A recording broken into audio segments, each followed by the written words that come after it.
우리 오늘 일요전도에서 이 재림에 대한 찬양을 불러주셨는데 제가 들으면서 참 은혜가 되었습니다. 주님 빨리 오셨으면 좋겠습니다. 여러분, 이 구약 성경을 살피면 선지서들을 살피잖아요. 이제 선지서를 살피면 선지서는 약간 이렇게 종합 선물 세트 같은 거예요. 왜 그러냐 하면 어떤 부분은 시로 되어져 있고 어떤 부분은 상징을 기록하기도 하고요. 어떤 것은 실제적인 역사를 기록해 놓기도 했습니다. 또 어떤 부분은 선지자가 설교를 한 내용도 선지서에 기록되어져 있습니다. 그래서 이 선지서는 여러 가지 장르의 문학이 종합적으로 들어가 있는 그러한 책이 선지서입니다. 그리고 이 선지서에 보면 몇 가지 비슷한 이런 하나님이 메시지를 전달하기 위해서 이제 독특한 방식을 사용하시는데 뭐냐 하면 선지자의 실제적인 말보다는 그의 행동을 통하여 하나님이 메시지를 전달하는 경우가 종종 있습니다. 이사야 같은 경우는요, 이 벌거벗고, 물론 속옷까지 다 벗은 건 아니지만 이제 겉옷을 다 벗고 신발 벗고 3년 동안 예루살렘에서 활동을 했어요. 왜 그랬냐 하면 이 애굽의 도움을 의지하는 그러한 모습에 반대한다는 의미에서, 만약에 애굽을 의지하면 이렇게 벌거벗겨져서 맨발로 바벨론에 잡혀간다는 것을 보여주기 위해서 이 하나님께서 이사야에게 이런 행동을 하도록 하신 거죠. 선지자가 뭔 죄가 있겠습니까? 그렇게 살았어요. 왜냐하면 메시지 전달을 위해서 그랬습니다. 예레미야는 어땠냐 하면요, 목에 그 짐승이 매는 멍에 있잖아요. 멍에를 목에 메고 그렇게 다녔습니다. 왜냐하면 이스라엘이 순종하지 않으면 유다가 느부갓네살 왕에게 항복하지 않으면 그의 백성이 그렇게 이제 영원한 멍에 갇히게 된다라는 것을 이제 그렇게 상징으로 보여줬고요. 에스겔 같은 경우도 예루살렘 성벽에 보면 조그마한 구멍문이 있는데, 작은 문이 있어요. 글로 짐을 가지고 나가는 행동을 보여줍니다. 그러면서 바로 이스라엘이 포로로 잡혀갈 것을 알려주는 행동을 하게 되죠. 호세아는 어땠는 줄 아십니까? 호세아는요, 음녀를 선택하여 아내를 맞이합니다. 그리고 끝까지 사랑을 해요. 그러니까 호세아가 뭔 죄입니까? 평생 한 번 있는 결혼식인데 그 아내를, 자기가 원하는 아내를 맞이한 게 아니라 하나님이 저 여인을 사랑해서 데리고 와서 아내로 삼으라라고 했는데 알고 보니까 몸을 파는 여인이었어요. 근데 호세아가 그렇게 행동을 한단 말이죠. 그것을 통하여서 하나님이 고멜과 같은, 호세아의 아내 고멜과 같은 북이스라엘을 이렇게 사랑하신다라는 것을 호세아의 가정을 통해서 보여주신 것이지요. 이처럼 선지자를 통해서 하나님은 어떤 행동을 하게 하고 그 행동을 통하여 하나님이 어떠한 계획을 가지고 있는지, 어떠한 사랑을 나타내고 있는지를 나타내어 주시는데, 우리가 오늘 읽은 말씀이 바로 그와 같은 것입니다. 이 스가랴를 통하여서 어떤 행동을 하게 하는데 그 행동이 앞으로 오실 예수 그리스도에 대한 예표적인 행동으로 나타나고 있는 것이지요. 그래서 오늘 내용을 살펴보고요. 지금 6장 8절까지는 8개의 환상을 기록해 놨습니다. 8개의 환상이 나왔던 이유는 지금 다리오 왕 제2년에 BC 520년에 정치적 상황이 상당히 나라 상황이 좀 안 좋았어요. 그래서 성전을 다시 지어야 되는데 백성들이 성전을 짓는 것이 좀 약화돼 있었어요. 그런 가운데 학개와 스가랴를 보내서 성전을 다시 짓도록 하는 가운데 있습니다. 그래서 이 환상의 목적은 성전을 다시 지어라. 그리고 그 성전에 만왕의 왕이 오셔서 너희에게 복을 주실 것이다. 그런 내용으로 8개의 환상을 보여주고 있습니다. 자, 이제 6장 9절부터는 환상의 내용은 없고요. 상징적인 행동, 그리고 예언의 메시지를 전파하면서 이 이스라엘 사람들에게 지금 낙심해 있고 정치적으로 연약하고 또 경제적으로는 흉년이 들어서 힘들고 그러한 가운데 있지만 그들이 성전을 건축해야 되는 이유들에 대해서 설명을 해주고 있는 것입니다. 자, 9절에 보시면 여호와의 말씀이 내게 임하여 이르시되, 이렇게 말씀합니다. 여러분, 말씀은 임하게 돼 있습니다. 여러분, 오늘날에는 말씀이 이렇게 이제 뭔가 신령한 말씀이 임하진 않아요. 오늘날에는 우리 누구에게나 성경 66권이 우리의 가까이에 있습니다. 그래서 우리는 늘 이미 말씀이 임한 상태에서 우리는 그냥 늘 생활하며 살아가는 것이죠. 하나님의 음성을 듣고 싶습니까? 그러면 성경책을 펼치시면 되는 것입니다. 자, 여호와의 말씀이 이 스가랴에게 임하였죠. 오늘날 우리에게는 직접적인 음성이 아니라 성경 말씀으로 임하였기 때문에 우리는 이 성경 말씀에 귀를 기울여야 합니다. 여러분, 계시의 말씀이 교회에만 있지는 않습니다. 교회에 와야만 하나님의 계시의 말씀을 듣는 건 아니에요. 집에서 얼마든지 하나님의 계시의 말씀을 살펴볼 수 있습니다. 축복받은 시대죠. 옛날에는 글을 몰라서, 성경책은 있어도 글을 몰라서 그냥 이제 장식용으로 있으신 분들도 있었어요. 예전에 한자로 된 이런 거 이제 글을 모르니까 장식용으로 이렇게 뒀는데, 지금 우리 다 한글 알잖아요. 한글로 다 번역돼 있어요. 옛날에 누가 농담으로 그러더라고요. 신령한 성경 말씀을 펼쳤는데 처음에 놀란 게 하나 있대요. 한글로 돼 있다. 한글로 돼 있다는 게 깜짝 놀랐다는 거예요. 왜냐하면 너무나 쉽게 읽을 수 있으니까. 그래서 이제 읽기 시작했다. 뭐 농담 비슷하게 이렇게 이야기하신 분들도 있는데, 여러분 계시의 말씀은 우리의 가까이에 있습니다. 그러면 한번 읽어볼까요? 읽어보면 이거 어렵지 않습니다. 자, 보면 사로잡힌 자 가운데 바벨론에서부터 올라온 헬데, 도비야, 여디야, 스바냐의 아들 요시야의 집에 들어갔나니, 이렇게 되어 있는데, 여러분 바벨론은 나라가 망했죠. 지금 이 스가랴가 활동하던 시대는 페르시아 시대입니다. 페르시아의 왕 다리우스 왕이에요. 이 다리우스 왕은 아주 유명한 왕이죠. 그 마라톤 전쟁을 일으켰던 그 왕인데, 이 다리우스 왕이 있을 때 고레스의 사위였어요. 근데 이때는 페르시아가 나라를 다스릴 때인데, 바벨론에서 왔네? 이거 좀 이상한 거 아닙니까? 이렇게 질문하는 사람이 있는데, 페르시아에 있는 바벨론 성을 말합니다. 바벨론 나라는 없어졌는데 바벨론 도시는 있었거든요. 도시는 여전히 존재하죠. 그래서 이 유다 사람들이 바벨론의 포로로 잡혀갔다는 것은 바벨론 나라의 포로로 잡혀갔다는 말이지만, 그 나라의 여러 도시에 흩어져서 살았고, 특별히 바벨론 도시에서 살았던 사람들도 있었죠. 뭐 다니엘도 대표적으로 그랬는데, 어쨌든 그 바벨론이라는 도시에서 온 사람들 가운데 이 네 사람이 등장하게 됩니다. 헬데, 도비야, 여다야, 스바냐. 이 도비야는 이 느헤미야에 나오는 도비야와 이름은 같은데 사람은 달라요. 예, 다른 사람입니다. 자, 그래서 들어갔는데, 너는 이 날에 그의 집에 들어가서 그들에게 뭘 받으래요. 도대체 뭘 받아야 될까? 그래서 일단은 내용은 그렇습니다.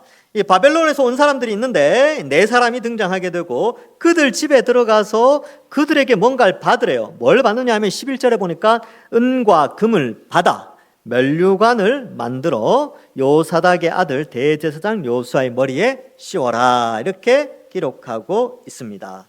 자, 그래서 이 네 사람의 이름이 등장하고 그들에게 은과 금을 받아 면류관을 만들게 됩니다.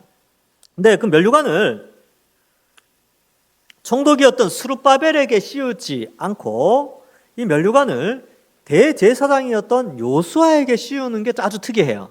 네, 그죠? 원래 이제 스룹바벨은 예수님의 조상으로 다윗의 후손이거든요. 그러면 당연히 왕관 같은 것을 만들면 은이나 금으로 만들었으니까 아주 값진 것이죠. 그 머리에 씌우면 우리는 당연히 이게 스룹바벨의 머리에 씌울 줄 알았는데, 하나님은 여호수아의 머리에 이 관을 씌우라라고 말합니다. 원래 대제사장은 이런 금관이나 은관을 쓰지 않아요. 대제사장은 터번을 씁니다. 터번, 이렇게 이제 천으로 된 관을 써요. 예, 그 왕관을 쓰게 됐죠. 근데 여기 특이하게 터번이 아니라 이게 이제 어떤 이 천으로 된 모자가 아니라 왕관 형태를 가진 면류관을 쓰게 되는 것입니다. 그래서 그걸 쓰게 하라는 것이죠. 그리고 왜 그렇게 했는지에 대한 이유가 12절 이하에 나오게 됩니다. 말하여 이르기를, 만군의 여호와께서 이같이 말씀하시되, 보라, 싹이라 이름하는 사람이 자기 곳에 돋아나서 여호와의 전을 건축하리라. 갑자기 이 행동을 하고 싹이라는 사람이 성전을 건축한다라는, 약간 이렇게 어떻게 보면 흐름이 좀 안 맞는 것 같아요. 그러니까 요수아의 머리에 관을 씌우는데 싹이라는 사람이 나와서 성전 건축한다. 이게 전혀 맞지 않는 것 같지요. 그런데 여기 이제 서로 연결이 되어져 있습니다. 일단은 좀 살펴볼 내용은요. 이 싹이라는 대상이 등장하는데, 이 싹이 왜 나느냐? 우리는 처음 듣는 것 같지만 사실 앞에서 이 구절이 한번 나왔습니다. 스가랴 3장 8절에 보면 이 말씀이 나옵니다. 대제사장 여호수아야, 너와 내 앞에 앉은 내 동료들은 내 말을 들을 것이니라. 이들은 예표일 사람들이라 내가 내 종 싹을 나게 하리라. 이렇게 되어 있죠. 이 싹이 나서 이스라엘을 다스리게 되는데, 이 싹이라는 용어를 쓰면서 우리는 이미 이 싹이 예수 그리스도를 예표하는 상징적인 표현이라는 것을 살펴보았습니다. 그래서 이 예레미야 23장 5절에는 여호와의 말씀이니라, 보라 때가 이르리니 내가 다윗에게서 한 의로운 가지, 이 가지라는 단어와 싹이라는 단어가 아주 비슷해요. 그래서 일으키리니 그가 왕이 되어 지혜롭게 다스리며 세상에서 정의와 공의를 행할 것이라. 그래서 예레미야에서는 가지라고 되어 있고 여기에서는 싹이라고 되어 있는데 바로 예수 그리스도를 상징하죠. 이사야도 이 표현을 씁니다. 이사야 11장 1절에 이새의 줄기에서 한 싹이 나며 라고 되어 있죠. 물론 이 싹이라는 단어가 우리 번역에는 싹으로 해놨지만 히브리어 원어는 또 다른 단어인데 의미는 같은 그런 싹이라는 의미가 있어요. 이사야 11장 10절에 그날에 이새의 뿌리에서 한 싹이 나서 이렇게 표현도 하고 있습니다. 물론 이 싹도 다른 단어를 쓰는데 우리 번역에서는 다 같은 의미로 묶어서 다 예수 그리스도를 상징한다라는 것을 가르쳐 주고 있습니다. 자, 이름 많은 사람이 자기 곳에 돋아나서 여호와의 전을 건축하리라. 지금 학개와 스가랴는 가장 큰, 하나님이 이들을 세운 가장 큰 목적은 성전을 건축하는 거예요. 그런데 이들이 성전을 건축하기에 사기가 너무 떨어져 있었고 또 너무나 이 연약한 상태에 있었기 때문에 하나님이 스가랴를 통하여서 그들이 성전을 건축할 수 있도록 하신 것이죠. 그리고 너희가 너희 힘으로 성전을 건축하는 것 같지만 결국 싹이라는 한 존재가 등장하여서 그가 성전을 건축한다라는 것을 말해주고 있습니다. 그리고 그가 이제 이 성전을 건축함으로 말미암아 이 새 성전에 대한 소망을 주는 거예요. 지금 이스라엘 사람들이 성전의 기초를 놨을 때 성전이 너무나 초라했습니다. 너무 초라했죠. 그래서 뭐 학개서나 이런 데 보면 막 울어요. 막 울고 또 에스라에도 보면 이 대성통곡하는 장면이 아주 멀리까지 들렸다라고 할 정도로 성전이 너무나 초라했습니다. 그런데 하나님은 이 스가랴와 학개를 통하여 앞으로 싹 메시아가 등장하여 하나님이 예정하신 그리스도가 나타나서 아주 영광스러운 성전을 건축하게 될 것이라는 것을 예언하고 있는 것이지요. 자, 그렇다면 앞에서 면류관을 씌우는 대제사장 여호수아에게 면류관을 씌우는 것과 뒤에 나오는 싹 성전을 건축하는 게 어떤 연관성이 있느냐라고 했을 때 이 싹이라는 이분의 직분에 대해서 좀 설명합니다. 대제사장이면서도 왕. 그러니까 여호수아는 대제사장 여호수아죠. 직분은 대제사장이에요. 근데 그에게 왕관이 씌워지면서 곧바로 싹에 대해서 이야기를 한단 말이죠. 그래서 이 앞으로 등장할 싹이라는 그 존재는 왕의 역할도 하지만 대제사장의 역할도 감당한다라는 것을 나타내기 위해서 스가랴에게 이 네 사람 집에 가서 은과 금을 받아 면류관을 만들어 이 여호수아에게 씌우라라고 말해주고 있는 것입니다. 신약 시대를 사는 우리는 이 문제가 아주 간단해요. 이거 예수님에 대해서 말한 것이네 하고 우리는 너무나 쉽게 알게 되죠. 그러나 당대의 사람들은 이게 무슨 내용인지 정확하게 알지는 못하지만 그들에게 머릿속에는 하나님이 약속하신 하나님이 이스라엘을 회복할 싹, 그분이 등장하는데 그분은 대제사장과 왕권의 역할을 동시에 하는 분이시구나라는 사상이 발생하게 됩니다. 이렇게 해서 몇백 년 동안 메시아 사상이 예수님이 오실 때까지 발전하게 되는 것이지요. 자, 그런데 이 싹은 우리는 알죠. 예수님입니다. 그 예수님이 성전을 건축하세요. 자, 그러면 신약 시대에 예수님이 성전을 건축한다는 게 어디에 나옵니까? 예수님 오셔서 십자가에 달려 죽으셨는데 성전을 건축한다니 좀 이해가 안 됩니다라는 분들이 있어요. 그럴 줄 알고 신약 성경에서 이 부분을 자세히 설명해 주고 있습니다. 요한복음 2장 19절에 이런 말씀이 나옵니다. 예수께서 대답하여 이르시되 너희가 이 성전을 헐라 내가 사흘 동안에 일으키리라. 21절에 그러나 예수는 성전된 자기 육체를 가리켜 말씀하신 것이라 라고 말씀하고 있습니다. 이 성전의 기능이 뭡니까? 하나님이 임재하시고 하나님의 말씀을 전하시고 하나님이 그의 백성과 교제하는 장소가 성전인데 예수님이 어때요? 말씀 선포하셨죠. 백성들과 교제하셨잖아요. 그리고 그분 자신이 하나님이셨죠. 그러니까 본인이 성전의 역할을 다 감당하신 거예요. 하나님이 임재하시고 통치하시고 교제하시는 그 역할을 성전된 자신의 몸을 이제 표현하신 것이지요. 뿐만 아니라 이 예수님은 하나님이신데 이 성전과 예수님과의 관계를 좀 설명을 하고 있습니다. 고린도후서 6장 16절에 하나님의 성전과 우상이 어찌 일치되리요? 우리는 살아계신 하나님의 성전이라 이렇게 되어 있죠. 그러면 우리는 하나님의 성전, 살아계신 하나님의 성전이에요. 왜 그러냐 하면 우리가 어떻게 성전이 되어졌는가? 그것은 이제 에베소서 2장 22절에 이렇게 되어 있습니다. 너희도 성령 안에서 하나님이 거하실 초소가 되기 위하여 그리스도 예수 안에서 함께 지어져 간다 이렇게 표현하고 있죠. 그래서 하나님은 우리를 택하여 성령을 우리 속에 부어 주셨기 때문에 성령 안에서 우리는 하나님의 성전이 되어 갑니다. 그래서 오늘 자막에는 제가 미처 안 찾는데 고린도 전서에도 보면 너희는 성령이 거하시는 거룩한 전이라 이렇게 표현하고 있어요. 그래서 우리는 성전이 되었죠. 근데 우리가 어떻게 성전이 됐습니까? 바로 예수 그리스도의 십자가 형벌 대속의 은혜로 우리가 예수님에 의하여서 성전으로, 성령이 거주하시는 성전으로 부름을 받았습니다. 그리고 계시록 21장 2절에 보면 또 내가 보매 거룩한 성 새 예루살렘이 하나님께로부터 하늘에서 내려오니 그 준비한 것이 신부가 남편을 위하여 단장한 것 같더라 이렇게 기록하죠. 예수님이 신랑이 되시는데 우리가 새 예루살렘, 우리가 성전이다라는 것을 말해주고 있습니다. 에베소서 아까 읽었었는데 예수님이 모퉁이 돌이 되시고요. 우리는 성전으로 지어져 가게 되는 것입니다. 베드로전서에서는요, 예수님을 산 돌로 묘사하시며 돌이 살아서 막 자라나는 거예요. 그러니까 예수 믿는 사람들이 예수님께 붙어서 돌이 막 자라가듯이 예수님을 산 돌로 묘사하며 우리가 성전됨을 나타내고 있습니다. 그러니까 자 12절에 나오는 싹이라는 존재가 등장하여서 하나님의 전을 건축한다라는 것이 신약 시대에 예수 그리스도를 통하여서 성취가 되어졌다는 것을 우리는 알게 되는 것이죠. 그래서 이 싹이라는 존재가 자기의 곳에서, 이 자기의 곳이 어디냐라고 해석을 찾아보니까 다윗의 줄기 뭐 이렇게 해석을 많이 하더라고요. 다윗의 후손으로 나셔서 이 왕과 제사장으로 성전을 지으신다라는 것을 말해주고 있습니다. 그래서 예수님은 왕이십니다. 예수님 우리의 왕이세요.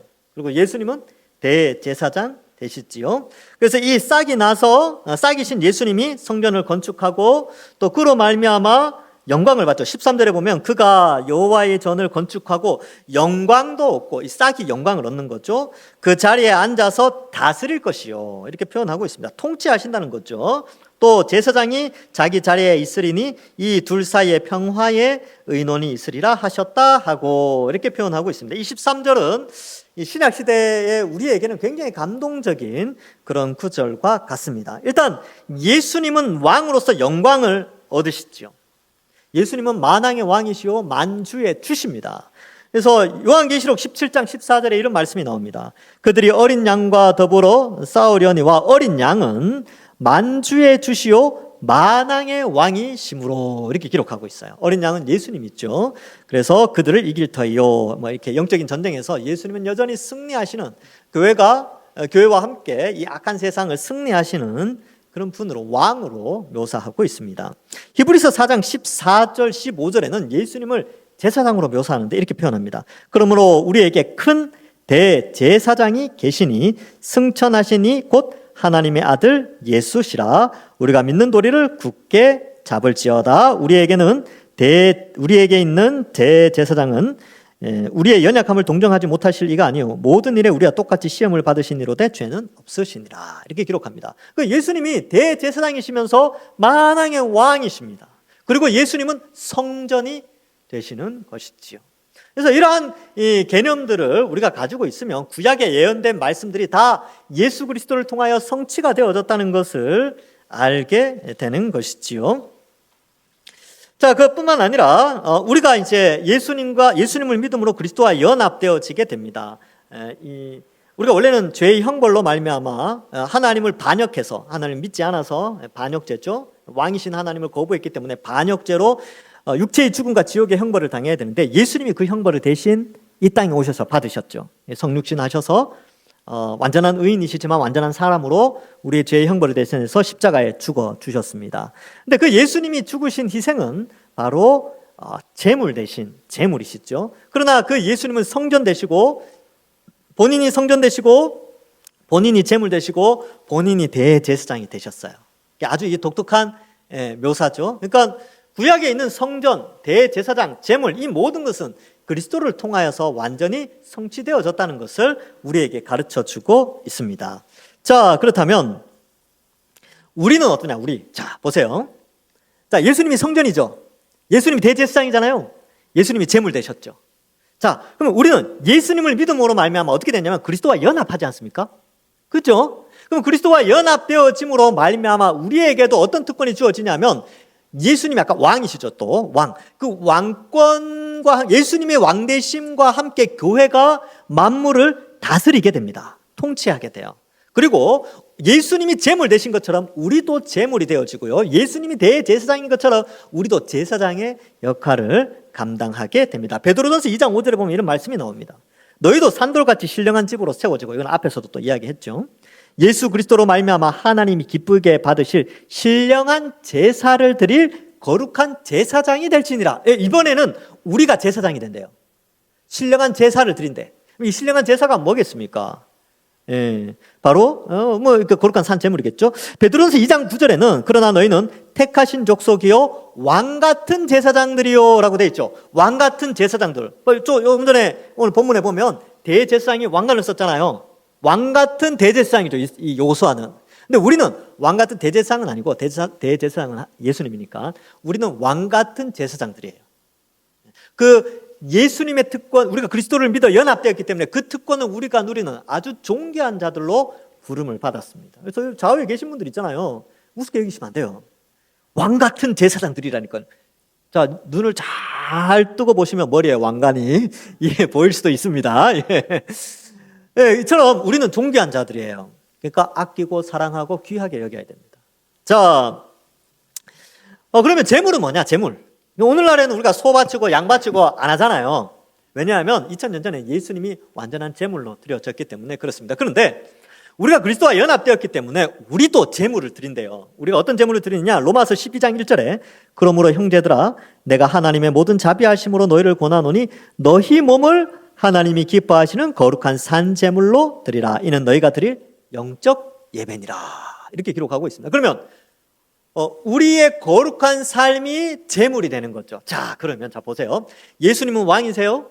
예수님은 성전 되시죠. 예수님은 화목 제물, 속죄 제물이 되셨죠.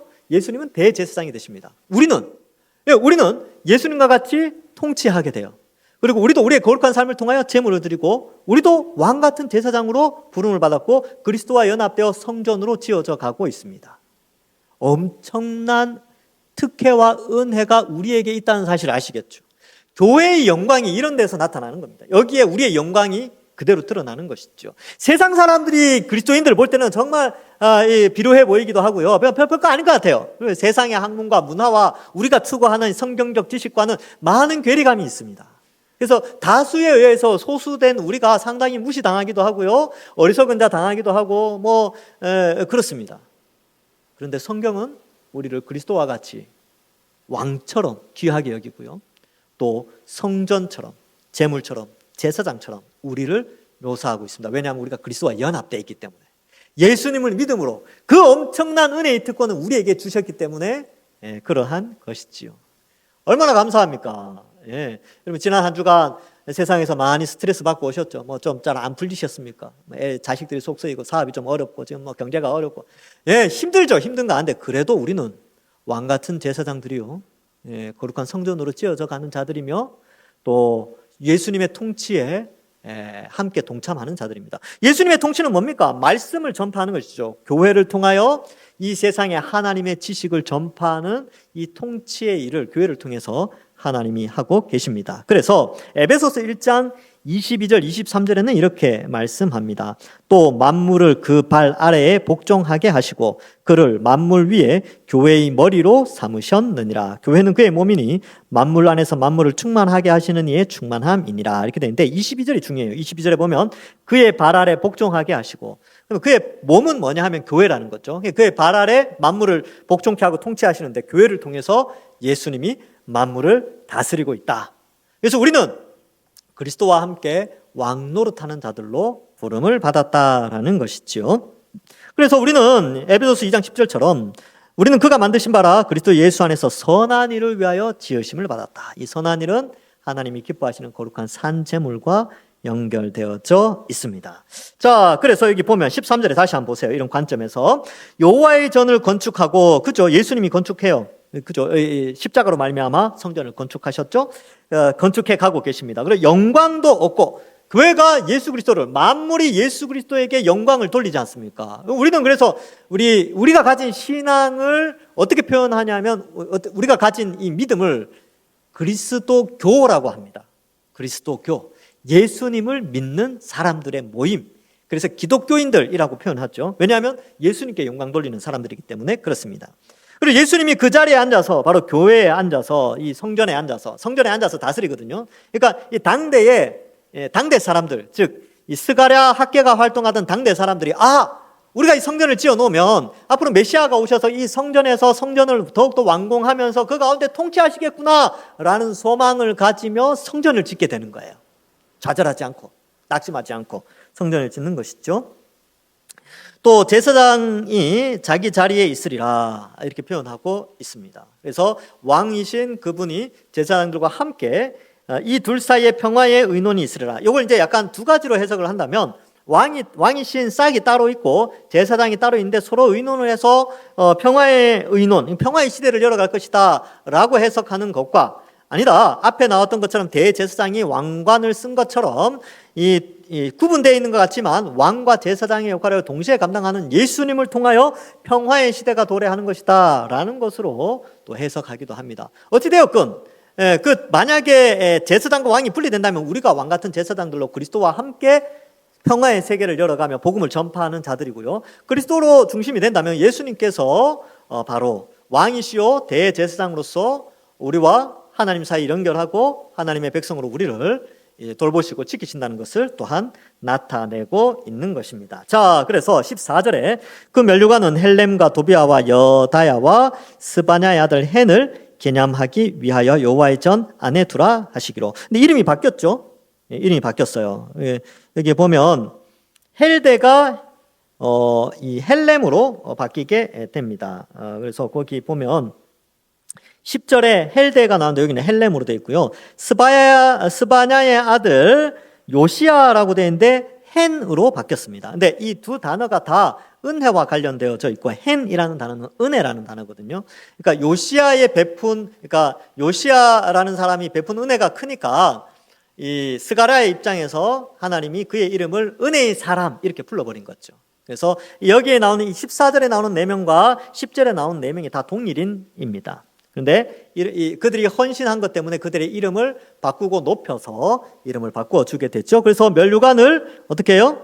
기념하기 위하여 그 면류관은 여호와의 전 안에 두라. 그러니까 면류관을 만들어 가지고 대제사장 여호수아 머리에 씌우는 거예요. 근데 여호수아가 이제 나 앞으로 왕관 쓰고 다녀야지 했는데 그게 아니고 씌웠다가 빼가지고 성전 안에 두라는 거예요. 이 성전 안에 왜 두냐면 성전에 제사 드리러 오는 사람들이 그걸 다 보게 되는 거죠. 이스라엘 사람들이 그걸 보면서 그 면류관을 보면서 기대하는 바가 있게 됩니다. 앞으로 우리를 다스릴 왕이 제사장으로서 왕으로서 우리에게 완전한 성전을 건축하기 위해서 오시는구나라는 걸 보라는 것이죠. 이러한 어떤 상징적인 행동을 통해서 하나님께서 그 백성들에게 메시지를 전달하고 있습니다. 그래서 이 기념하는 것이 왕이신 왕과 제사장의 역할을 감당하는 그 싹의 오심을 기념하라는 뜻도 있고요. 또 한 가지 해석은 이 헌신한 4사람, 거기 보면 문장이 그렇게 되어 있죠. 면류관은 헬렘과 도비와 여다야와 스바냐의 아들 헨을 기념하기 위하여라고 되어 있어요. 그래서 면류관을 딱 설치해 놓고 이 면류관은 헬렘과 도비아와 여다야와 헨, 이 네 사람이 헌신해서 만든 면류관이다라는 것을 기념하고 또 우리의 영원한 왕, 대제사장이신 그분 메시아가 오실 것이다라는 것을 기억하면서 그것을 성전 안에 두라고 말합니다. 그래서 이제 15절에 먼데 사람들이 와서 여호와의 전을 건축하리니 이렇게 돼 있죠. 이거 놀라운 말이죠. 원래 성전 건축은 유대인들만, 그래서 실제적으로 에스라나 느헤미야에 보면 이방인들, 사마리아 사람들이 성전 건축, 성벽 건축할 때 철저하게 막죠. 근데 여기에서는 나중에는 멀리 있는 이방인들이 와서 이 성전을 건축하리라 라는 것을 예언하고 있습니다. 성취가 되었죠. 왜요? 우리가 이방인이잖아요. 본인이 유대인이라고 생각하시는 분들 있습니까 혹시? 우리는 다 이방인이에요. 우리는 좀 멀리 있던 자들이에요. 약속의 언약들에서는 전혀 상관이 없었던 사람들입니다. 근데 어때요? 예수 그리스도로 말미암아 우리가 부름을 받아서 그리스도와 연합되어 성전으로 지어져 가는 자들로 부르심을 받았어요. 그래서 여기 15절에 먼데 사람들이 와서 여호와의 전을 건축하리니 이 예언도 성취가 되어졌습니다. 여호와께서 나를 너에게 보내신 줄 너희가 알리라. 그래서 이제 나중에 우리는 알죠. 스가랴는 진짜 하나님께서 보내신 참된 선지자다. 너희가 만일 너희의 하나님 여호와의 말씀을 들을진대 이와 같이 되리라 라고 말해주고 있습니다.